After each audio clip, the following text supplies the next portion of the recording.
Hello दोस्तों, इस video में हम कक्षा 9 गणित के 11वें चैप्टर पृष्ठीय क्षेत्रफल और आयतन इसका परिचय करेंगे।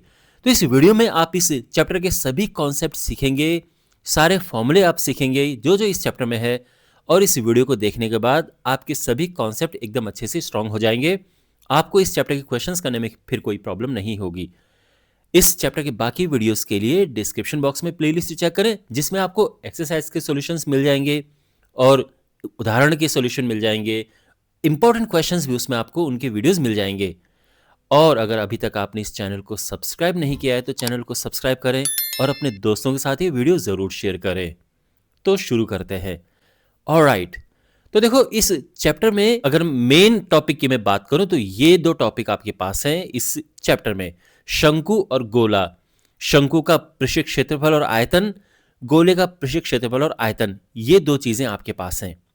लेकिन अगर आपको ये नहीं पता है तो आपको इसे समझने में, स्पेशली ये दो चीजें अगर आपको नहीं पता है तो आपको इनको समझने में थोड़ी प्रॉब्लम होगी। तो इसलिए मैं आपको शॉर्ट में ये भी समझाऊंगा।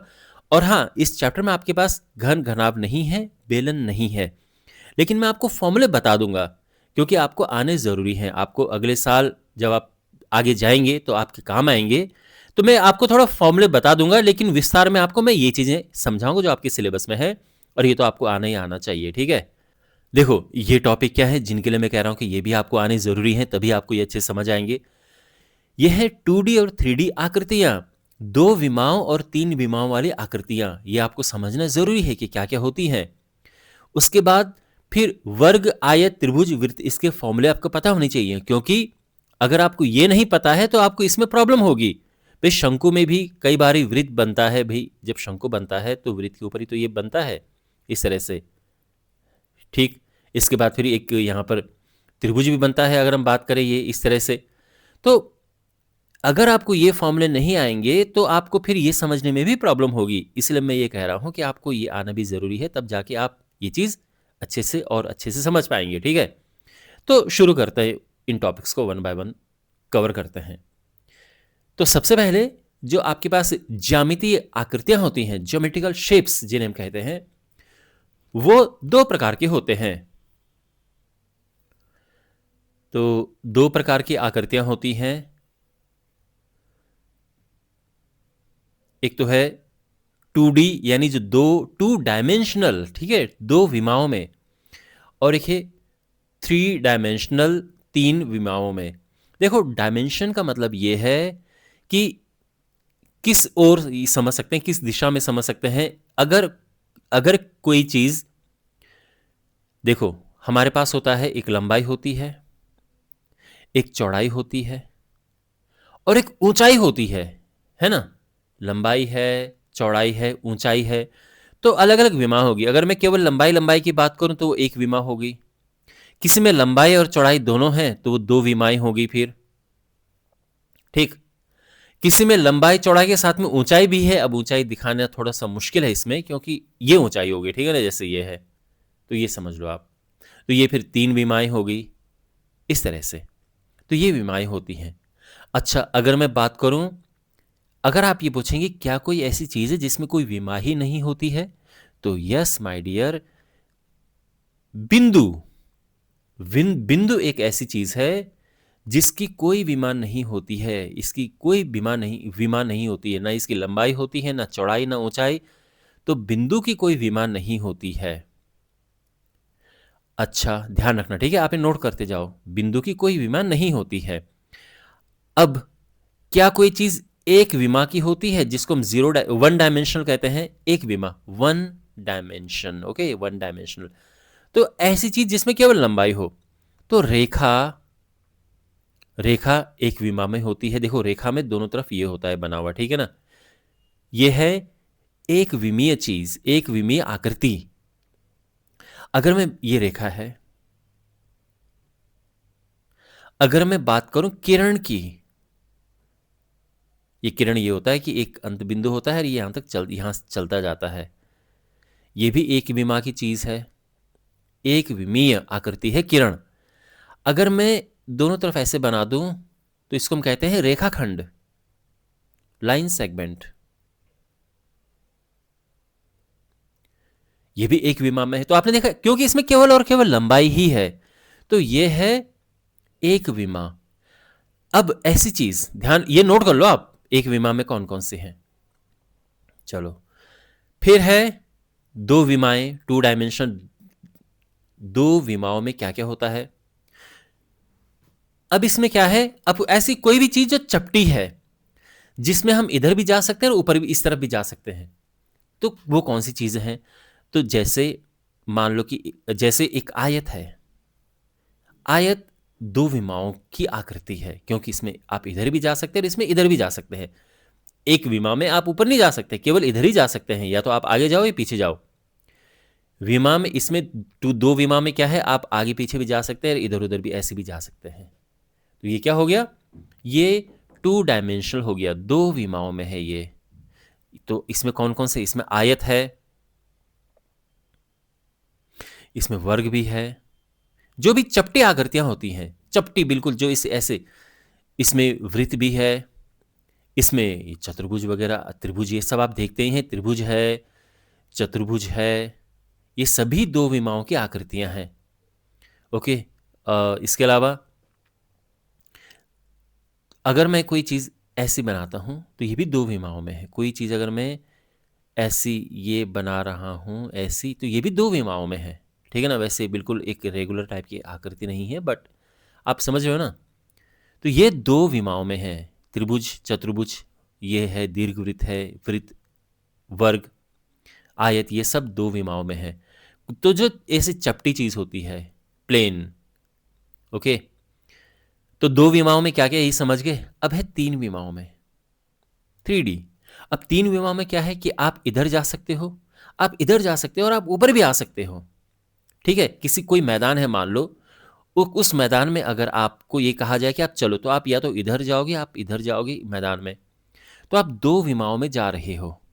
लेकिन अगर कोई आपको कहे कि आप, आपके पास कोई ऐसी चीज़ है, जैसे आप मान लो कि पेपर का प्लेन बना रहे हो, उसको उड़ा रहे हो, तो पेपर का प्लेन इधर उधर तो जाएगा, पर ऊपर भी तो जाएगा, वो ऊपर नीचे जाएगा ऐसे, तो वो फिर तीन विमा में हो गया। जैसे एक कमरे में अगर मक्खी उड़ रही है, तो मक्खी कहाँ उड़ती है, एक कमरे में कोई मक्खी उड़ रही है, तो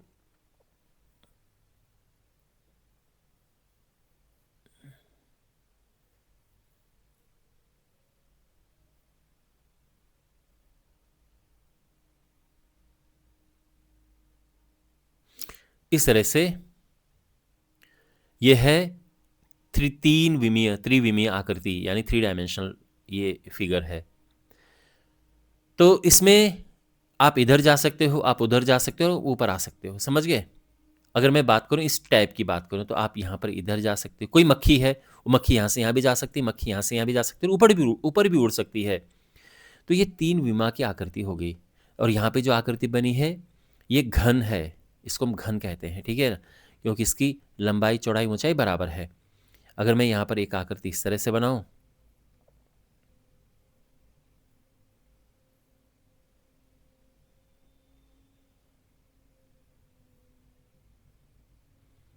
तो ये आकृति है घनाभ।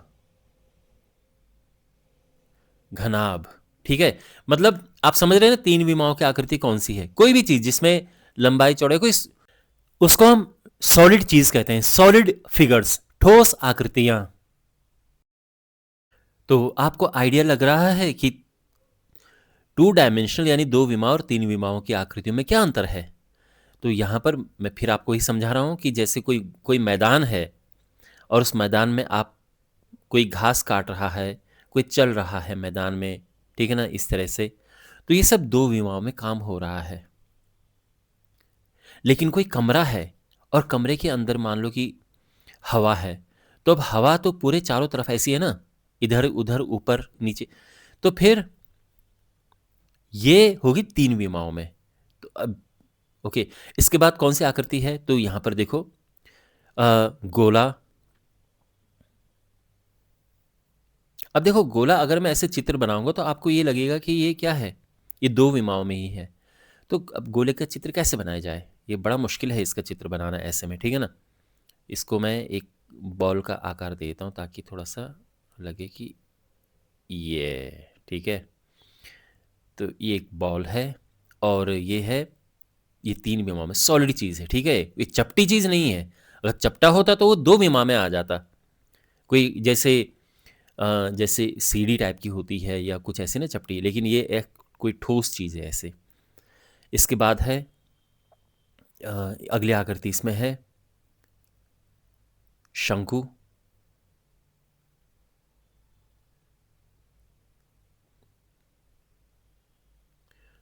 और फॉर्मूले वगैरह सब बताऊंगा मैं, बस 2 और 3 विमा में अंतर बता रहा हूँ। और फिर आकृति है आपके पास बेलन।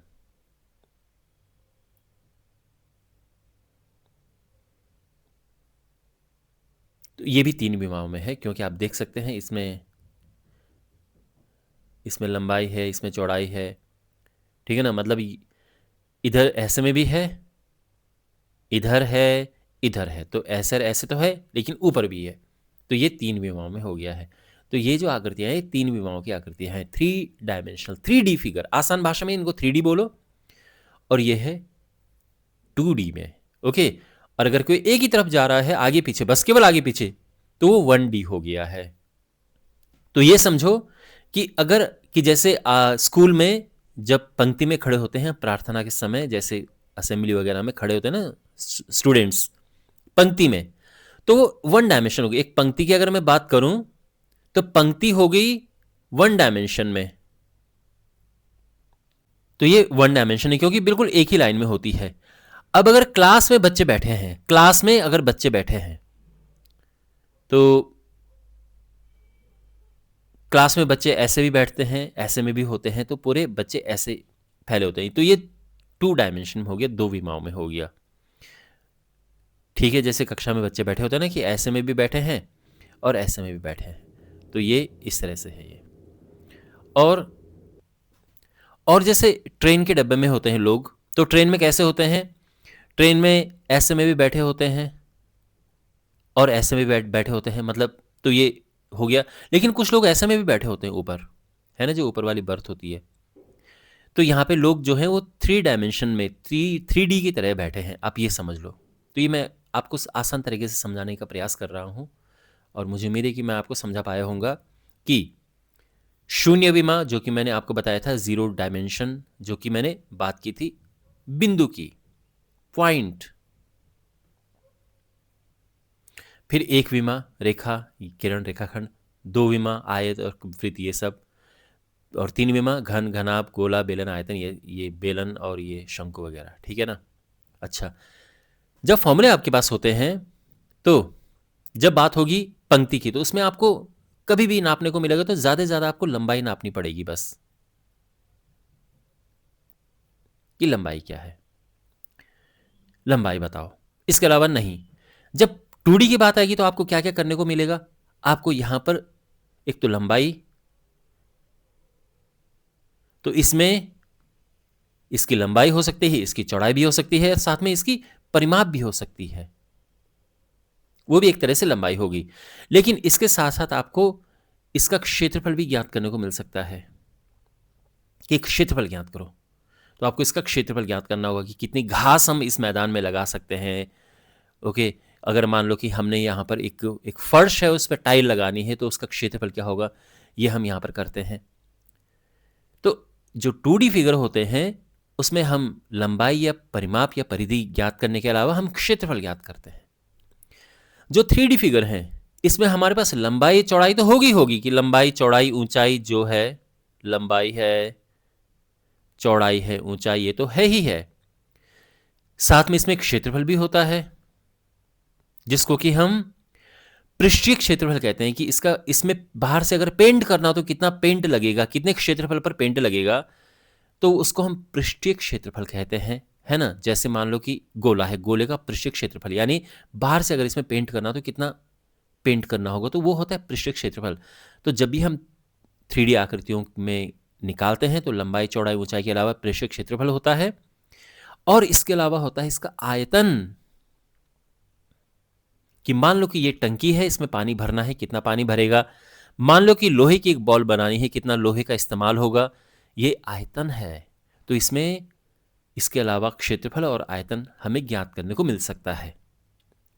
आपको इसमें कभी भी आयतन नहीं मिलेगा और इसमें तो आपको क्षेत्रफल भी नहीं मिलेगा।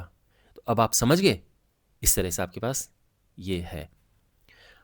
और अब हम टॉपिक समझते हैं, जो मैंने जैसे सबसे पहले बताया था कि मैं आपको बताऊंगा कि इनके जो दो विमाव है आयत, ये इनके क्षेत्रफल वगैरह क्या होते हैं, फॉर्मूले क्या हैं, ये आपका जानना ज़रूरी है, तब जाके आप ये अच्छे से समझ पाएंगे ये वाला। तो सबसे पहले बात करते हैं आयत की।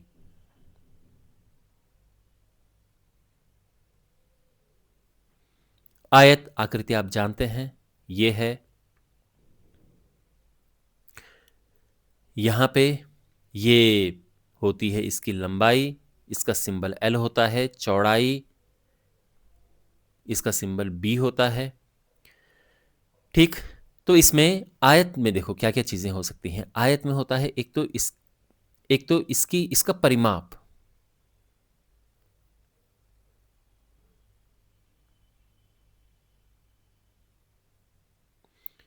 परिमाप होता है 2 गुणा लंबाई प्लस चौड़ाई, 2 into L plus B, L plus B और उसका डबल कर दो तो ये परिमाप आ जाएगी। इसके बाद इसका होता है विकर्ण, ये भी बहुत महत्वपूर्ण होता है।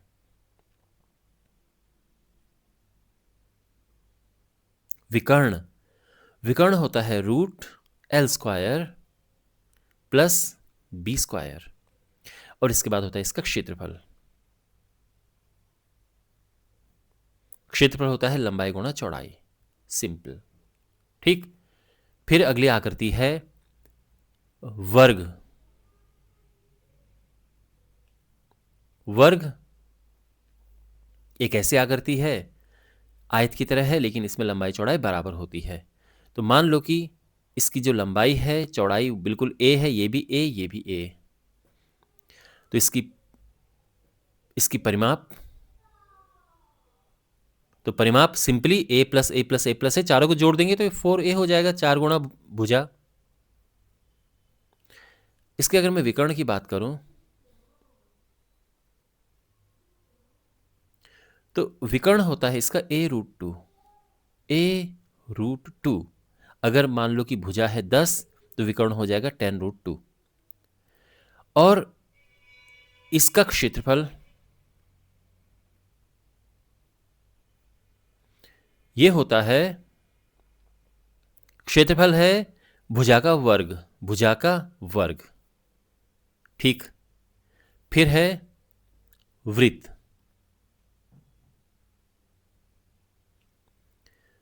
वृत्त का जो सबसे इंपॉर्टेंट पार्ट है वो है इसकी त्रिज्या, जिसको कि हम r से संबोधित करते हैं, रेडियस। तो वृत्त की परिधि क्या होती है, तो परिधि परिमाप की ही तरह होती है, ठीक है, कि बाहर की बाउंड्री, और यह है 2 पाई r, और इसका फिर होता है क्षेत्रफल। तो वृत्त का क्षेत्रफल होता है पाई r स्क्वायर। ठीक, इसके बाद है त्रिभुज। त्रिभुज भी आना जरूरी है। अब त्रिभुज के देखो काफी सारे फॉर्मूले बनते हैं, लेकिन देखो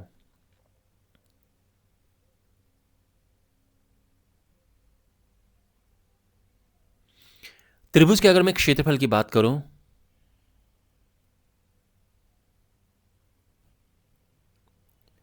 तो इसका सबसे इंपॉर्टेंट फॉर्मूला है हाफ गुणा, ये आधार है, आधार जिसको कि बेस कहते हैं, और ये है इसकी ऊंचाई जिसको कि हाइट कहते हैं। तो आधार हाफ गुणा आधार गुणा ऊंचाई, ये इसका क्षेत्रफल है। लेकिन कभी कभार आपके पास अलग तरह के त्रिभुज होते हैं, जैसे एक इंपॉर्टेंट है समकोण त्रिभुज। समकोण त्रिभुज में आपको इसका कर्ण पूछा जा सकता है। तो मान लो कि ये A है, ये B है, तो कर्ण क्या होगा, कर्ण मान लो कि C है, तो इसका कर्ण root A square plus B square, तो इनका वर्ग करो, जोड़ दो और उसका वर्गमूल कर दो तो कर्ण आ जाएगा। ये पाइथागोरस प्रमेय ही है, ठीक है ना, कि उसमें होता है ना कि a² + b² बराबर c², तो वही है ये। और अगर इसका क्षेत्रफल है तो सिंपल हो जाएगा वही। इसका क्षेत्रफल क्या होगा, हाफ इंटू आधार गुणा ऊंचाई। तो आधार और ऊंचाई दोनों जो 90 अंश के साथ में जुड़े हुए हैं, एक आधार हो गया, एक ऊंचाई होगी। चाहे आधार इसे ले लो, ऊंचाई ये ले लो, बात एक ही। पर जो 90 अंश में जुड़े होते हैं उनमें एक आधार और एक ऊंचाई होती है। तो ये हो गया है। इसके अलावा आपके पास एक त्रिभुज होता है जो कि है समबाहु त्रिभुज। समबाहु त्रिभुज की तीनों भुजाएं बराबर होती हैं, और इसका जब आपको अगर क्षेत्रफल निकालना होता है तो क्या होता है, बहुत इंपॉर्टेंट फॉर्मूला है, याद रख लो इस फॉर्मूले को, बहुत काम आता है। √3/4 इंटू भुजा का वर्ग। इसकी भुजा a है तो समबाहु त्रिभुज का क्षेत्रफल होता है ये, ओके। और दो विमाएं आपकी कंप्लीट हो चुकी हैं। आपके पास इस चैप्टर से संबंधित यही सब आपके पास आएगा, इन्हीं की आवश्यकता पड़ेगी। अब मैं आपको बताता हूं कि 3 विमाओं में जो चीजें हैं, 3 डायमेंशनल 3D फिगर।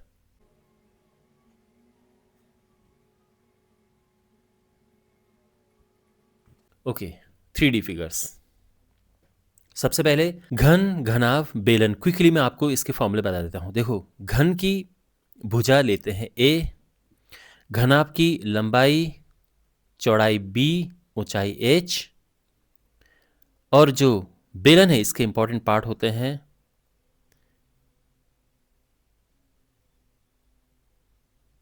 त्रिज्या r और ऊंचाई h। घन का जो पृष्ठ होता है जिसको हम पृष्ठीय क्षेत्रफल भी कहते हैं, ध्यान रखना पृष्ठ भी लिखा जा सकता है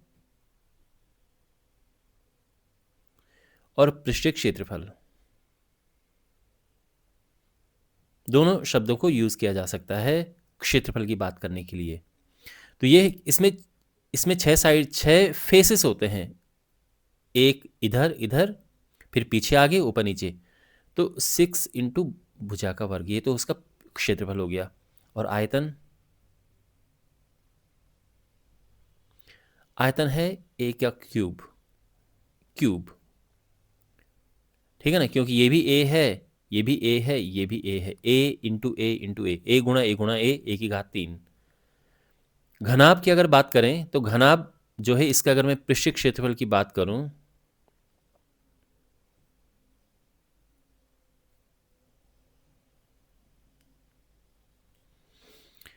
ये है 2 इंटू फिर LB plus BH plus HL, और आयतन लंबाई गुणा चौड़ाई गुणा ऊंचाई, ठीक। और बेलन में देखो, बेलन में 3 चीजें होती, एक तो है वक्र पृष्ठ।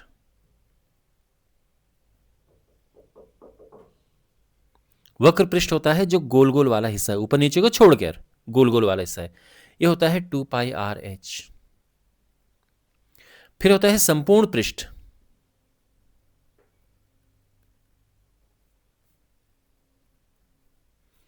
संपूर्ण पृष्ठ में 2πR into H plus R। इसमें वक्र पृष्ठ तो होता ही है लेकिन ऊपर नीचे ये भी शामिल हो जाते हैं बेलन में। फिर है आयतन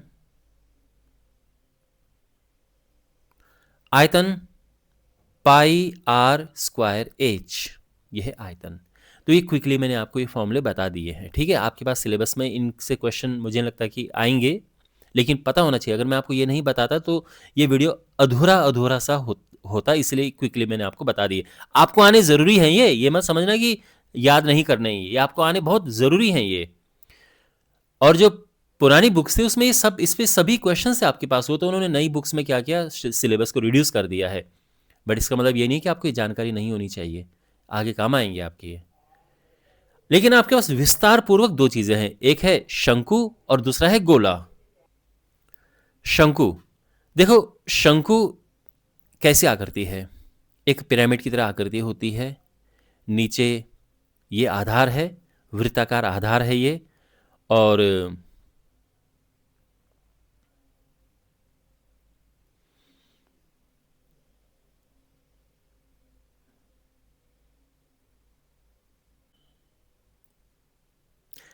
ये आधार की त्रिज्या है और ये इसकी ऊंचाई है।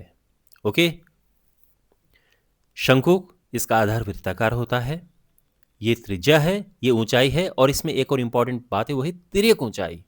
एल इसमें है तिर्यक ऊंचाई, तिरछी ऊंचाई।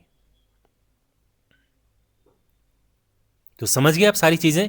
और ध्यान रखना, एक ये त्रिभुज बन रहा है यहाँ पे। तो यहाँ पे बहुत सारी चीजें आपको पता होनी चाहिए।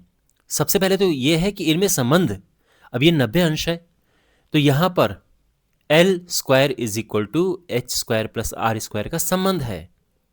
ये पाइथागोरस प्रमेय ही तो है। कभी कभार आपको ये दोनों दिए जा सकते हैं, एल पूछा जा सकता है, कभी कभार एल और एच दिया हो तो आर पूछा जा सकता है ना? कभी एल और आर दिया तो एच पूछा जा सकता है। तो इसलिए मैं आपको यही फॉर्मूला बता रहा हूं, और ये वही पाइथागोरस थ्योरम है, पाइथागोरस प्रमेय, आपको पता ही होगा। तो ये है। और अगर मैं केवल और केवल तिर्यक ऊंचाई की ही बात करूं, आपके पास मान लीजिए कि त्रिज्या दी है, ऊंचाई दी है, आपको तिर्यक ऊंचाई पता करनी है, तो सिंपली आप यहां पर ये फॉर्मूला अप्लाई कर सकते हैं। यही मतलब रूट एल स्क्वायर हटाएंगे तो यहां पे रूट लग जाएगा। देखो, आधार के क्षेत्रफल तो बताने की दोबारा आवश्यकता नहीं है, ये वृत्त है और वृत्त का क्षेत्रफल पाई आर स्क्वायर आप जानते हैं। तो अगर मैं इसके आधार के क्षेत्रफल की बात करूं, चलो मैं लिख ही देता हूं, आधार का क्षेत्रफल, तो ये वही जो वृत्त का होता है, पाई आर स्क्वायर। आधार की परिधि ये 2 पाई आर, वही जो वृत्त का है। तो अगर आधार के बारे में कुछ बात की हो तो समझ जाने की वृत्त ही है। ठीक, अब इसके बाद इसका वक्र पृष्ठ, वक्र पृष्ठ केवल तिरछा वाला, उसमें नीचे वाला पोर्शन नहीं है, केवल तिरछा वाला। जैसे टेंट लगाते हैं ना, तो टेंट में केवल अगर मैं इस कपड़े की बात करूं तो ये है, इसको कहते हैं वक्र पृष्ठ।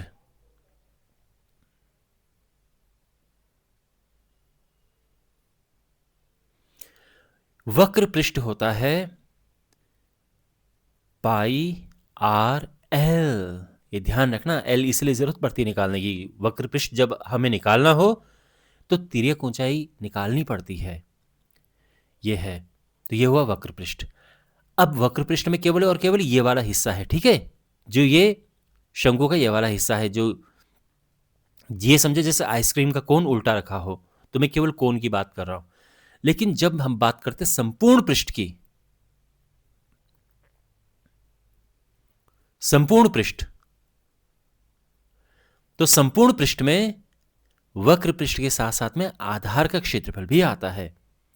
तो वक्र पृष्ठ तो ये है और आधार का क्षेत्रफल ये है पाई आर स्क्वायर, तो ये आ जाता है पाई आर कॉमन और अंदर बचा एल प्लस आर। ये है संपूर्ण पृष्ठ। और अगला क्या है आप समझ गए होंगे, आयतन। तो इसका आयतन क्या होता है? देखो, जो बेलन का आयतन का फॉर्मूला है उसमें 1/3 लगा दो, तो ये आयतन हो गया शंकु का। इस तरह से हम, ये फॉर्मूले इस तरह से हैं, ये ध्यान रखना, ठीक है। नेक्स्ट हमारे पास है गोला, स्फेयर।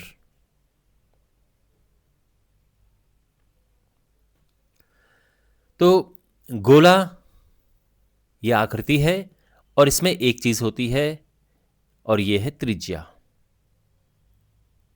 तो त्रिज्या अगर पता है तो इसके सभी फॉर्मूले हमें पता चल जाते हैं, त्रिज्या। ओके, लेकिन गोला का सीन ये है कि गोला अर्धगोला भी आपके पास होता है। देखो, ये तो पूरा गोला है, लेकिन आपके पास होता है अर्धगोला भी होता है, और इस पे भी बहुत सारे क्वेश्चंस बनते हैं।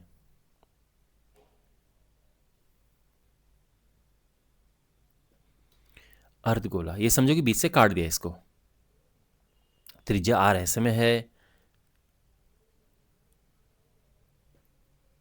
ये त्रिज्या है और ये भी त्रिज्या है, तो ये अर्धगोला है। अब अगर मैं बात करूं गोले, गोले में देखो दो चीजें आपको मिलेंगी, एक तो इसका पृष्ठ है, क्योंकि अब इसमें वक्र पृष्ठ नहीं है ना, क्योंकि खुद ही पूरा वक्र है वो, तो इसमें पृष्ठ कहो, संपूर्ण पृष्ठ कहो या वक्र पृष्ठ कहो, बात एक ही है। ये बाहर, मान लो कोई बॉल है, उसको बाहर से पेंट करना है, तो वही है, वही वक्र पृष्ठ हो गया, वही संपूर्ण पृष्ठ हो गया, वही पृष्ठ हो गया।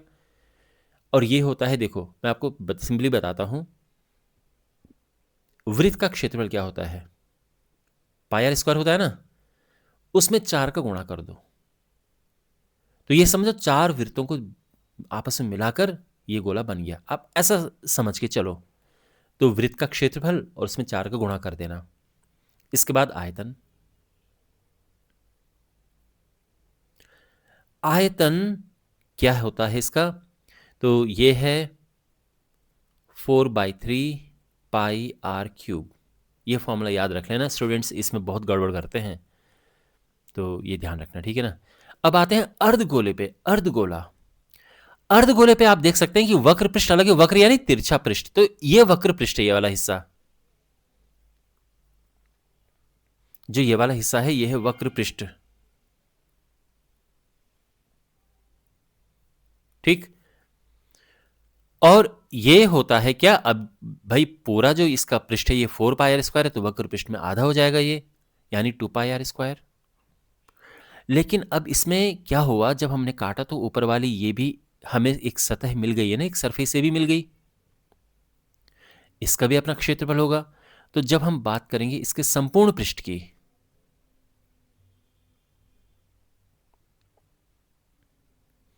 तो उसमें वक्र पृष्ठ तो होगा ही होगा, लेकिन साथ में ऊपर का भी क्षेत्रफल होगा, और इसीलिए ये बन जाता है फॉर्मूला 3 पाई आर स्क्वायर।